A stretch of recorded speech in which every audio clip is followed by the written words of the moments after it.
go live on YouTube. Uh, All this fun stuff. But while we're doing that, yeah, Cindy, I think she should just call Amanda. I mean, yeah, Amanda's great. I'm pretty Cindy, sure she's been in touch with her because she's go sent live me on YouTube. examples. Like, oh, I would look because I'm designing a lot of the materials, and she's like, oh, this is what Amanda did to just kind of give While me we're an doing idea. that, yeah, Cindy, I think she should just. Oh, this is not stopping. Okay, now we're not echoing. Yeah, she could talk to her because I mean Amanda's got a great business down here, and she runs two books. So she does Lee and Collier County as one book, and then Sarasota Manatee as another one in Charlotte County.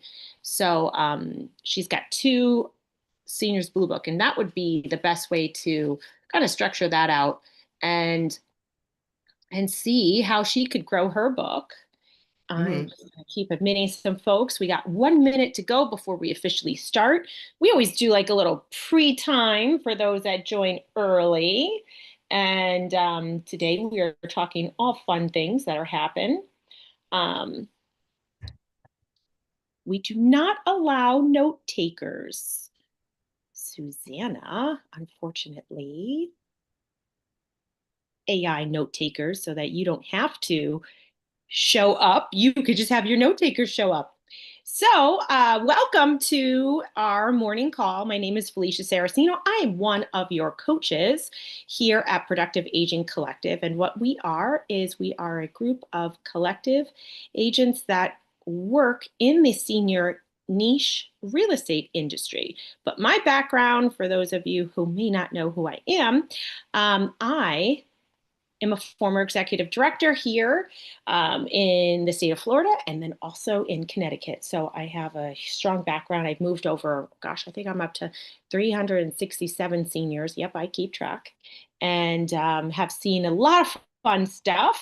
So before we kind of dive into this and get started, because this is a fun day on Thursday, I want to hear any wins. Who's got a win that they want to share?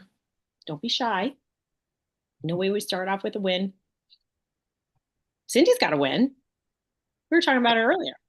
Yeah. So my win is I connected with a publisher of Seniors Blue Book here in the Twin Cities. They've been around for a while, but really haven't grown. And she's looking to grow. And so I am going to help her manage and coordinate events and also present at some of those events and seminars. So it was Felicia's recommendation. I connect with her. And so it was really good. So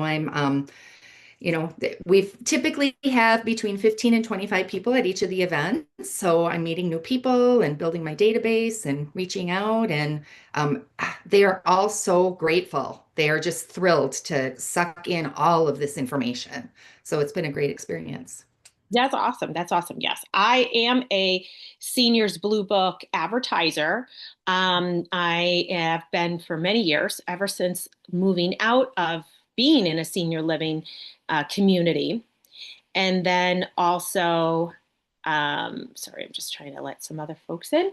Hi, Mike. And then also, ever since working in a community, have always been a part of Seniors Blue Book. Seniors Blue Book does a great job on showcasing what's happening. And they have a Seniors Blue Book University where you can create events, webinars, seminars for local folks. Our symposium down here is massive.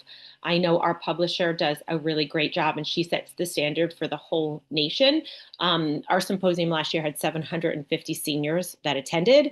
And as an advertiser, I was able to participate in the real estate realm for, how real estate and working with seniors coexist. So exactly what we're doing.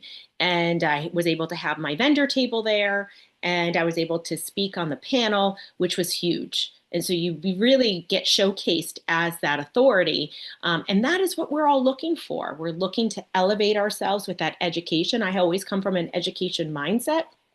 I know this morning on one of the Facebook groups that are out there for professionals working with seniors, the question was, and I want to see if this resonates with any of you. So please unmute yourself, interact this morning because I want to see your faces. I want to be able to interact with everyone. Um, it's really important that we are all moving forward in the right direction. But what was interesting to me today was there was a question someone had written, and of course I'm paraphrasing by now, and I think she said for the past 7 years she had her SRES and has done nothing with it. I hear that all the time. I want to know if that resonates with anyone else here. I would say the first year I had my SRES, I really didn't do a whole lot with Mhm. it because I didn't know what to do. And then that's when I got kind of connected with this group Yes. and And have that's heard more. and that's what I hear a lot from people. And that's why we have created the Productive Aging Collective, because a lot of people say, I have my SRES, I don't know what to do. And this, we are helping you figure out, okay, well, you want to work in the senior niche. What does that look like? How do you help from, okay, you got the SRES gives you like the baseline knowledge of the industry. Well, now we have to dive deeper. How do you make connections with people? Who do you connect with? How do you learn the acronyms that are in healthcare that you're not aware of? And who are you going to help with all the industry providers, from your legal, financial, hospitals, SNFs, your assisted livings, memory cares, independent living, CCRCs, and the list goes on and on and on, right? SNFs, remind me what SNF is. SNF is a skilled nursing facility. Okay. Yeah, we don't, I haven't heard that in this market very much. So SNF is a national name for a skilled nursing facility. That is your rehab. On one side is your short-term rehab, hips, knees, uh, replacements, and you go in for intense therapy. And then on the other side of your SNF, your skilled nursing facility, is your long-term care beds for when, depending on which state you're in, because remember, each state has its own regulations for what is allowed in assisted living, for how long, how much care can you get provided, how much care can get provided in memory care, how much care can get provided in skilled. So in skilled nursing, that's typically when someone is bedbound. And unfortunately, people still use the term nursing home, which is very negative to people who work in this industry. Write that down.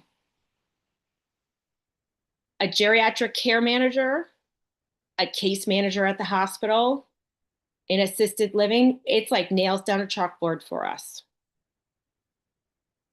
And when we hear it on the news, it's like nails down a chalkboard. So I've worked in this industry for over a decade. I've interacted with all of these, the executive directors, the administrators, CEOs, C-suite people. They've been trying to change that acronym for a very long time, change those wordings. And so there's important things for you to know as you're working within this industry, and you can look up which skilled nursing facilities are in your area. Now, in the state of Florida, there's an easy website for us to go to, and it's called ACA. ACA is our regulatory aspect for any healthcare professional that has a license that's held. In Connecticut, it was the Department of Health. In Pennsylvania, it was the Department of Health. In New Jersey, it was called something different, I forget. So you would see who does this clinical surveys for assisted living. And when you put that into Google, you will find out which department does that. And in the state of Florida, we also have a Department of Elder Affairs. We have an ombudsman department. I believe that every single state in the state of Florida also has an ombudsman department. Ombudsmans go and do unscheduled pop-up visits to make sure residents are getting the care that they need, that have resident counsel, that they have a clean and organized community, that it is free of smells and odors. And they go and do these visits unannounced, and they are liaisons to the Department of Health regulatories. So they report back to them. In most states, it is an unpaid volunteer position. But I remember in the state of Connecticut, it was appointed and they did get a salary for that. So each state is a little different. They run things a little bit differently. But these are things that are very important for you. And you say, well, I'm an agent. Why would I need to know that? Because as you're working with these professionals, these terms, these people are going to come up. And the more that you are educated on it, education is key, right? And knowledge is power. So you are like, yep, I know exactly what that is. Oh yeah, I've had experience with that before. And what to me, what's really important is you want to be able to just fit into that little wheel. I call it a wheel of fortune. Paul calls it a board of directors.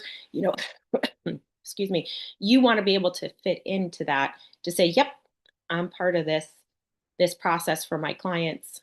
I'm helping them through this process, which is really important. And that's why we're doing this for everyone right now.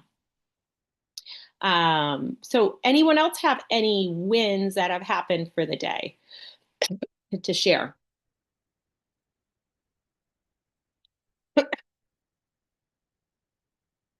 Oh, you're all very quiet today. All right. So I was saying, I was letting Cindy know on our early hours um, that one of my clients one of my sellers passed away yesterday, and it's a husband and wife. And so as we work within this industry, yes, this will happen to you too. Has anyone had that happen before when you have a house listed and the seller has passed away?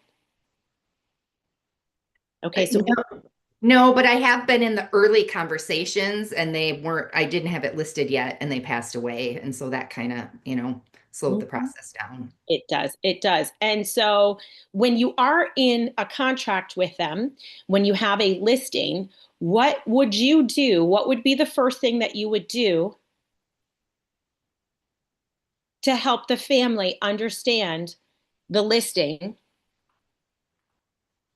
and how to move forward? Just shout out some ideas. So mine is a husband and wife. I mean, first and foremost, offer your condolences, but then, We're not talking emotion. We're talking okay. steps. And I want to help you all understand the steps that you would take to secure the listing that you've had, the work that you have put in, and how you would move forward. Because, of course, as people that work within working with seniors, we are automatically going to give our condolences, but now we're running a business. And now we're separating professional from our emotional sides, and we're like, okay, yep, I have this listing, and now what's my first step? What am I going to do for the family after we get past everything? What's my second step? What's my third step? And so on. Because for all of this, none of you have gone through this before, so I want to be very, very clear on what you would do to manage this. So what do you all think that you would do first things first? Felicia, I was thinking take it off the market temporarily, or is it already on the MLS, or you're saying You're before? already listed. Oh, Let's, okay. yep. You're listed. You still have a contract. You have a wife that's involved. So the husband passed. Wife is still involved. They still need to sell the property in order to pay for assisted living. This is a scenario, this is a case study that you're all going to come about when you work in this industry. This is going to come up for you. So so Barbara's saying take it off the market. Anyone else? What's the first thing that you would do to talk I, to the family? I guess I would reiterate the plan that we already had in place and ask the wife if there's like a go-to kid or someone that they want to have involved in that process. Yep. Anything else? I guess, and I don't know if this is step one, but at some point, you're gonna have to have the title changed to her name alone. A death certificate's gonna have to be, because the listing agreement is in both their names. So if the listing agreement is in both their names and the house is in both their names, technically, he's dead. He can't sign a purchase contract. Correct, correct. So, So Yep, you're on the right path. You're on the complete right path. So the thing I want you to write down, save this wherever you save your documents, is this. Listing is live. You're midway through your listing contract that you have with them. It's either 6 months, a year, however you set them up. You're going to pull that listing agreement. Who signed? Number one, you're going to pull listing agreement. Who signed? How is the house set up? Is it in a trust? In a trust, you can have a trust with the husband and wife in the trust. You could also have an irrevocable trust naming someone else as part of that trust. Those are two different types of trust because there's multiple. So you're going to say who's on the title? Who signed the listing agreement?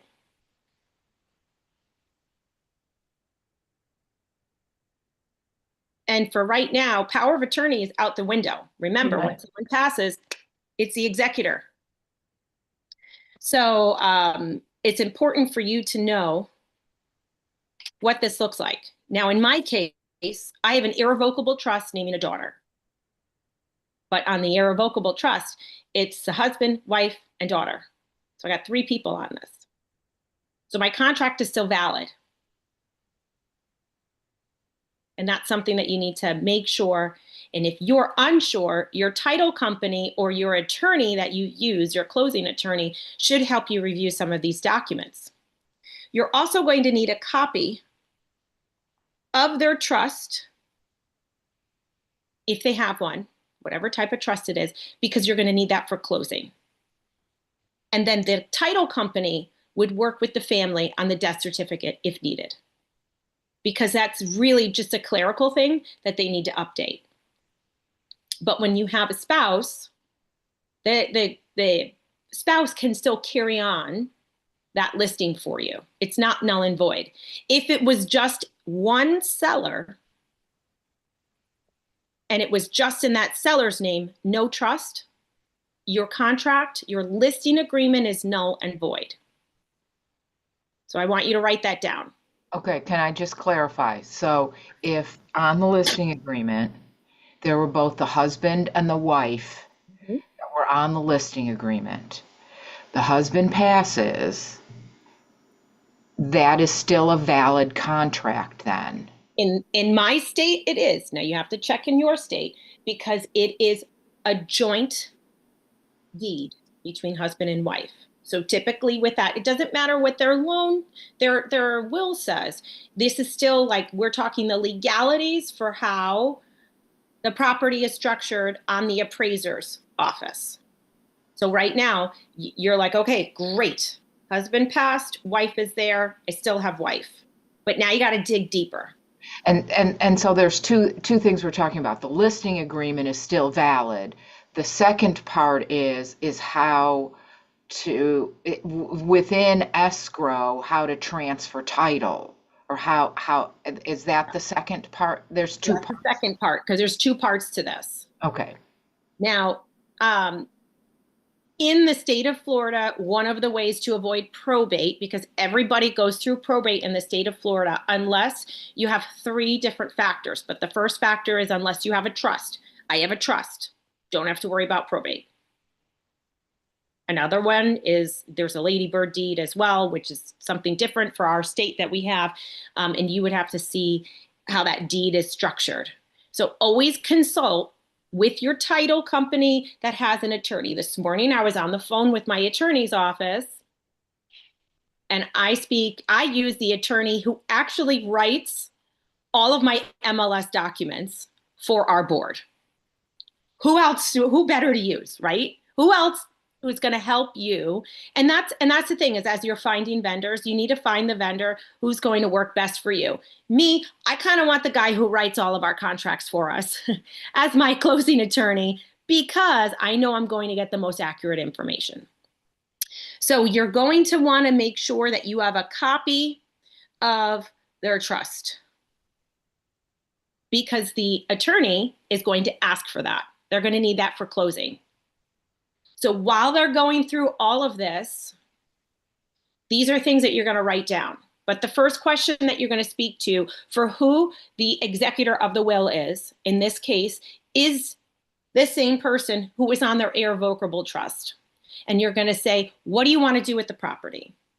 It's still listed, and it's listed until we expire. And let's say it expires on July 1st, because I don't remember when it does expire right now.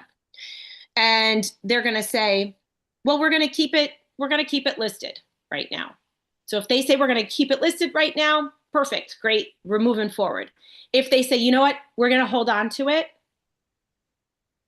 and we'd like to take it off the market, you have to respect their wishes. And unfortunately, you lost that listing, but you need to keep in touch with them because maybe it's too much for the family right now. But I would let them be the driver of that. We are not the driver of that. Our job is to sell the property for the highest ROI that we can get for it in our current market conditions, which is the buyer's market just about everywhere in this nation right now, and buyers dictate market. And so you're going to ask them to be the driver and say, what do you want to do with the property? And how would the family like to proceed? And then it's going to go one of two ways. Take it off the market, keep it on the market. So you got your funnel that comes down. When they say keep it on the market, great. Well, we know that it's in an, like in my case, we know it's in an irrevocable trust. It's still on the market. And so there's nothing left to do for the listing. But in the meantime, my closing attorney has requested that we have a copy of the trust.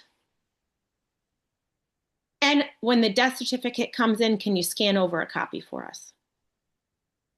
And of course, you're going to talk to them with sensitivity and say, I know that this is difficult right now, but we want to get ahead of this while it's fresh because we know all those documents are out right now and you're reviewing all of them. Yes, Barbara. So you said there's 3 people on the trust. Are those 3 people on the listing agreement, or does it matter, or? They better be. Okay. And how you find out, and I don't know how you all do your listing agreements, but I go directly to my appraiser's office. So I use colliercountyappraisers.com. In Lee County, I use lipa.org. And I'm looking to see who's on the deed. And if it says irrevocable trust, like mine says husband's wife's name right underneath it, irrevocable trust. And I'm like, oh, okay, husband and wife's name's on it. But then I scroll down because every appraiser's page is a little bit different, right? And I want to go to the book where this document is saved. And I pull it up. And surprise, surprise, to my knowledge, 3 people are listed on there. Okay. Now, had I not taken it a step further to dig, I wouldn't have known that.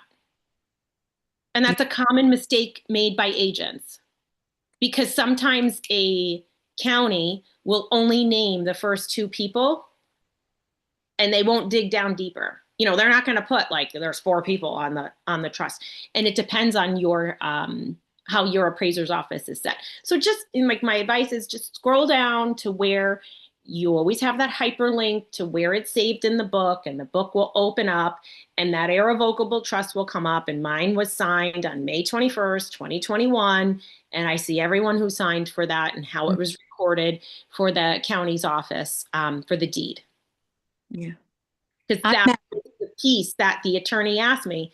He said, so let's play devil's advocate. Let's say you didn't open that. And so you only put the husband's wife name on there because you were like, yep, I did my due diligence. They didn't tell me otherwise, right? Because sometimes they don't remember or they don't know because they're like, I own the house.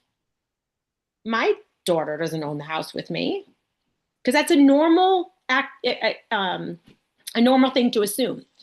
And just say you had the husband's name and the wife's name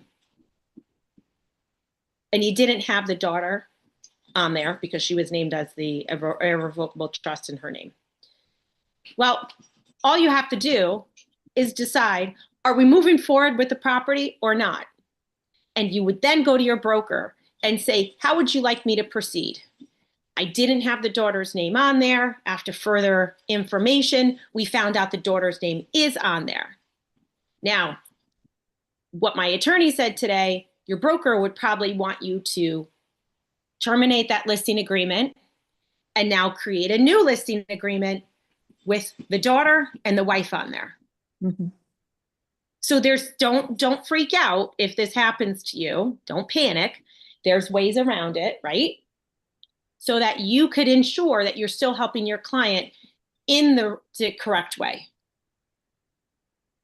And then take it a step further and say, and this is a question for your attorney, if the irrevocable trust was in the daughter's name only, is that the only person that you put on the listing agreement?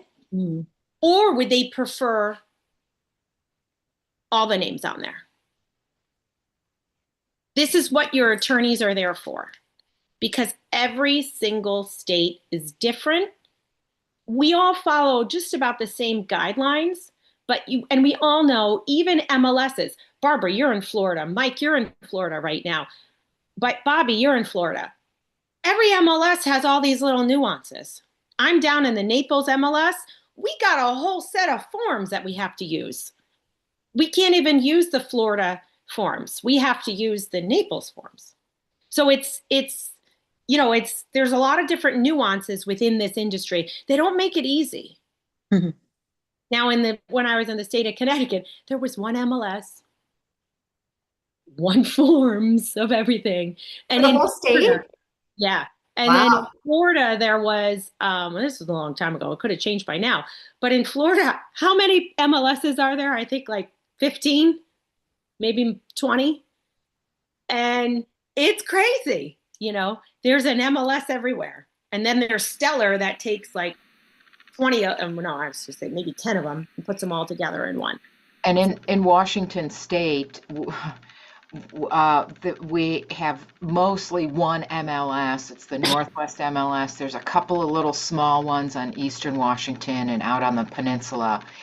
And in our state, we do escrow. We don't use attorneys as closers. We use an escrow company. And so oftentimes it's a title company that has an escrow company. So escrow for us is the one that helps with identifying who can sell the property, who's on the title, and helping to clear title. In the state of Connecticut, they use real estate attorneys. Down here in Florida, we can have title companies, escrow, same thing, but they have to have an attorney on file, where if you have an issue, you have to be able to speak to a real estate attorney. But when you have a lot of people who come down to the state of Florida, like from Connecticut, they don't want to use a title company because that's not what they're used to. So they want to use a real estate attorney. So you got a mixture of both over here. I don't know how it is for you, Mike and Barbara and Bobby, but I get that a lot from folks. Oh, no, I don't want to use a title company. I want an attorney. And because in different states, different things are allowed. So it's just always good to preemptively have this conversation with them, because we are serving seniors. And unfortunately, we know there are two things that happen in life: taxes and death. So this is unfortunately something that is going to pop up. And I thought it was really important for us to talk about this today, because at the end of the day, nobody wants this to happen. I didn't want this to happen to my client. I loved my client. He was an amazing man. And, and I know he had health issues, but he was a strong-willed man, and he was hanging in for a long time. And I always visited them, and it's hard. It's hard. You get emotionally attached to working with your clients, especially your seniors, because you spend a lot of time with them. So make sure that you do things for yourself, like care for the caregiver, on all of these, because even when I worked in senior living, and before I worked in senior living, I worked in hospice. And so you hear a lot of sad things a lot of times. We're dealing with a lot of life changes, which can be emotional for people. And you need to make sure to do some things for yourself. Like, what do you all like to do for fun? Take walks on the beach. What do you like? Dance. Dance. Eat. I'm a foodie too. Yeah. Anything else that everyone likes to do? Travel. I love to travel too, but on a daily basis, like, how do you de-stress? How do you unwind? Oh, watch old movies. Yeah, fun things of that nature. That's things that can help you take your mind off of things. If it's working out, like for us who live by the beach, we might take a beach. Maybe you live by the mountains. You would like to, take a hike. Mike wrote beach boat, wave runner. Absolutely. These are things that when your stress level goes up and you're dealing with a lot of sadness, emotional items, you need to double down on those things and figure out how to care for yourself. Because these folks, this family right now, these children, because there's multiple children because it's multiple marriages, right? Like second marriage. They're looking to me to help. They said, I don't know what to do with mom lives in senior living right now. They're in a large 2-bedroom. What do we do? I said, I'll help you with it. I'm sure we could figure out moving her, right sizing her into a 1-bedroom apartment so that they could help save costs. Of course, they're going to save on the second person, right? Second person fee. But at the same point in time, they're trying to make sure she's probably about 15 years younger than he was. So now they're like, well, we have to stretch their money out so that it will last the rest of her lifetime, because that's what dad's wishes. So that's where we kind of step in to help them navigate that. And yes, they're asking the community, but sometimes the family leans on us because we've helped them through this process. Like, I've helped this family through this process, right? And now they're saying, well, what do we do? Because you're not, and the thing to remember about families as well is when you work for the provider, they sometimes feel that there's a trust issue there. So we don't work for the senior living company, and they're looking for our opinion and our help. And we should be able to help them navigate that, to provide some options. And ask them, would you want them, they live up in, say, Ohio. Would you want to move her back up to Ohio? Would you like her to stay here because of her doctors are here? What would make the most sense for the family navigating this process? Does anyone have any questions? I'm wondering, when do you bring, like, at that point, do you bring somebody in placement or to make that decision? No? Why would you? So tell me a little bit of why you would bring someone in placement to help. Because I don't feel qualified to decide or give them the options that, or I don't know enough to offer them the options. Yeah. So I'm going to push back on you, Barbara. You do know enough. You just have what we call imposter syndrome. You're really smart in this. You're not giving yourself enough credit. You're very smart. And here's the thing. All you have to do is ask some questions. True. And at the end of the day, we've all toured these communities, especially if your client is living in the community. You should have a move-in packet. You should have what it costs per room, average price, right? Because we all know some of these senior livings have like 17 different floor plans. Let's be honest. They have like 6 1-bedrooms because one's a corner unit, one's by the elevator. They all have these little nuances. And you're going to say to them, okay, well, if finances is an issue, what's the first thing that they're going to do? Downsize it from a 2-bedroom to a 1-bedroom. Or maybe from a 1-bedroom to an alcove studio, right? Mm-hmm. Or maybe from a 1-bedroom to a studio.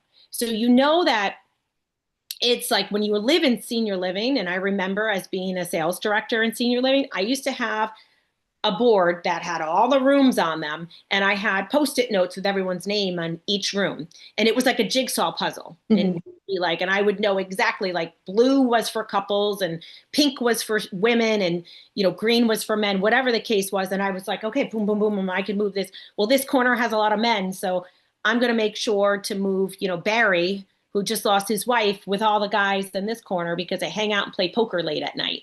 And this is what we did in senior living. Now, you as the real estate agent, you're probably not going to know that. Maybe you've seen it, but you haven't drilled down on that too much. But the reason why I'm telling you this is because they might suggest something which is great for the family, but the family's still overwhelmed. So they like to have an outside opinion. Mm-hmm. Now, unless they said, Mom hates this place. She's hated it since she moved in here. Dad loved it. She just did it to appease Dad. I wouldn't bring in a placement person because they are going to typically push to move her to a new community so they get paid again. Got it. Mm-hmm. So it's one of those things where you want to make sure you're providing with the best option. And if you're not sure, get their questions and say, you know what, let me do a little digging on this for you. And how about I get back to you at 2:00 tomorrow? Would that work? And then just do your research. Call the sales director and say, they're a little bit worried. What do you have for them? I'm trying to help them out. They want someone outside of the community to help. They have a trust factor relationship with me, and I'm trying to help them. Can you help clarify some of these questions that they have? Don't be afraid to dig in and do the research. Right. Question. And you can help. But all of you who regularly come on these calls, you are all very qualified. All of you know, then you have the knowledge. You may not know everything. That's okay, because you're still learning. But you have the knowledge to have a conversation with these clients so that you can ensure that they are going to get the best answers. This isn't brain surgery. This is pretty simple. Well, and we also have this group as a great resource too. Correct. Ask questions. I know there's a couple of people who constantly ask questions, and they listen to the replays because at this time they're on their way. If you're East Coast, it's 10:00. If you're Central, it's 9. If you're West Coast, it's early, 7, right? Yeah, 7. So, everyone's in a different time zone right now. And there's a lot of people who watch our replays because I watch that on YouTube right now. But the point is use the Facebook page, the free Facebook page for that. And all of you, I believe, are on it. And make sure you ask the questions and get some guidance. All of us have different experiences within this.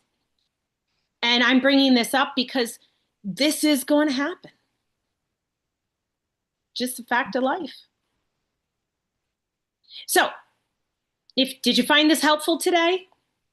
Absolutely. Absolutely. I'm probably going to find a million other questions because that's how my mind works. But we can end this on a lighter note if you want to. Yeah. I had a client that was like 90 years old. I was about to list his home. And he was very interesting, had all this storied history about Chicago and Black Chicago and what have you. And so I made a joke in my office about, let me get this thing listed before this man dies. There was no indication he was going to die. He died 2 days later. Mm-hmm. I said, watch your words. Because now the big joke in my office at the time was, don't let Geraldine say anything because she might kill you. It's funny. If you want your listing to sell, just have me take your clients. Everybody knows this. Just have me take my clients to your listing. And once they fell in love with it, there's multiple offers on it. I'm habitual for that. I don't know. I bring in the luck and I'm always like, damn it, because the house will be listed for 4 or 5 months, no offers. And I'm like, we're going to go see this house and I know you're going to love it. It's exactly what you're looking for, but maybe it's not in the right location, right? So there was a reason why we didn't look at it before. The minute they walk in and they look around and they're like, this place is great. We love it. There's like multiple offers on it. So I'm always joking around. I'm like, who's got a stale listing? Because I'll take my clients to there. They'll fall in love and you'll have multiple offers. I'm going to fly you. And then we're getting creative and now we're doing our offers. I'm like the jinx. Yep. I'm like the jinxer on that. So it's hysterical. Same thing. Like if I'm looking for a car, I'll be going out looking for a car and nobody has that car. No one wanted it. I go like 50,000 people want that damn car. I'm just joking. You know what I mean? It's just, that's what I bring. It's like, that's always been the way. Well, I hope you all found this helpful today. Use the Facebook group for information like this. This is really important stuff for us to understand the details, how we help our clients, how we're getting into action, and how we're serving them with heart at a high, high level. Because unfortunately, this could happen at any time to any of our clients. Mhm. Felicia, I have one last question. You mentioned go to your YouTube channel. Does Productive Aging also have a YouTube channel? What I mean, the Productive Aging Collective has a YouTube page. The page. They're a YouTube channel, sorry. We're Okay. actually streaming live on it right now, and we've been streaming our calls live on it because it's really great way for us to get these calls, the replays on there, instead of us doing that where we used to post on the thread and it was really hard to find the day. Oh, so what's the YouTube channel? Productive Aging Collective. Yeah. Okay, I didn't know that. Yep. And so when you watch the replays, it goes right up on there. And the other thing that we're doing to Hard to help know. is, before we used to say, what's today's date? I don't even know. The 22nd. May 22nd morning call, right? And Sherry just put it in the link there for all of you to click on the Productive Aging Collective YouTube link. So in the past, we would just put the date and it would say call, and then your leader, like today, your coach is Felicia. Well, now we take it a step further because now we're going to put in a few keywords for you to identify what that call is today. So today is going to be about, we have to call this something other than a seller dying. So we'll have to come up with a little bit of a Yeah, the key words really help out. keywords. Keywords have been helping a lot, and it helps people to go through and say, oh, this one was about ManyChat, or this one was about, adding your accountant onto your board of directors. And so it's a lot easier for you to sift through and listen to exactly what you missed, or re-listen to something that you saw, oh, I didn't jot down everything that I needed, or I don't remember exactly. And then you could look through and see them that way. I think you should be real clear. I mean, we were real clear on this call. Somebody on listening agreement dies. I mean, No. I mean, not all that detail, but you know what I mean? Because Soften it a little bit. yeah, because Yeah. if you try and sugarcoat it, Someone will get confused. What correct. happens, and we only have like 3 or 4 words that we could put into, but we'll figure something out. And Sherry's on the call. She's our VA. Hi, Sherry. And she's here, and we'll make sure that we get it up there because it's important for people to be able to sift through and find things a lot easier. So I hope you all have a great day. Hi, there she is, Sherry. She's awesome. And reach out if you have any questions. Feel free to connect with me. I've been trying to friend request some folks who have some questions so that you could always find me on social media, especially on Facebook. Ask questions. You could send me a DM. I'm happy to help. I hope you all have a great rest of Thursday. In the mastermind group, the paid group, are those also on YouTube? No. Okay. No, those will be in your Kajabi platform so that once you're done, it marks it done for you and you could go through. Yeah. Okay. But I don't know. I think Gretchen might have mentioned it. We are going to be doing a 6-week boot camp style, starting in June that we're working on right now. We're going to be pushing that out for everyone on conception to, getting into business and getting into production in a really quick, easy, fun way to go through these modules and get a full snapshot on that. That's going to be coming out. That's for members only right now. So if you're not a member, it's a great way for you to kickstart your business and get into action in 6 weeks. Shameless plug. If you're not a member, you should be. Yeah, that's right. It's great. For real. Thank you. Jarrett Lynn, I'm using you on. I'm going to use you as a quote. I love it. So listen, I hope you all have a great day. There's the link in the grab it real quick if you need to join our YouTube page. It just got started, so it's only been about a month or so. But reach out if you have questions. Thanks for joining. Have a great day. Oh, and script and role play today. It's at 11:30 Eastern time. Have a good one. Thank you. Thanks. Bye, everybody.